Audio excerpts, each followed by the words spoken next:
اجي نشوفوا شنو كتهز الكاباسيتي ديالها. شوفوا لي تبارك الله ما شاء الله لارونجمون ديالها ستف كيما بغيتي. حنا عمرنا ومازال ما عمرنا والو، باقي عندك لي سباس تحط هنا وتحط عاوتاني بلاصه الديسير اللي فروي. ها هي تبارك الله هازه، ومع هذه اللي كتهز البيض هذه راه كتجي معاها كتلقاها عندك في الثلاجه ديالك. وباقي لي سباس هنا راه ما تستف مازال. وعندك الترموستا ديالها، ممكن الناس اللي كيقولوا ما كتجمدش راه كتجمد. ها هي الترموستا ديالها تحكم فيها كيما بغيتي.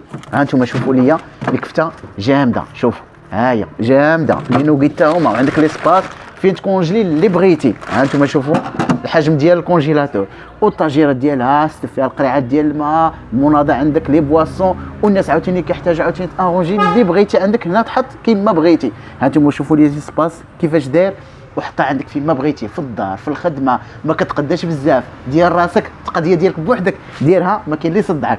كما كنشوفوا شوفوا الحجم ديالها كتجي فيها 49 سنتيم على 82 سنتيم. وشوفوا ديال حتى في الكونسوماسيون ديالها راه الA بلس، الحجم غير ديالها 90 لتر، وهذا هو الفيش تكنيك ديالها. وما فيهاش صداع لا بالنسبه لهذا الحجم والحجم الصغير، وكل شيء حداك ولا مارك TCL وبالكارونتي لا بالنسبه لهذه ولا الصغيره ديالها.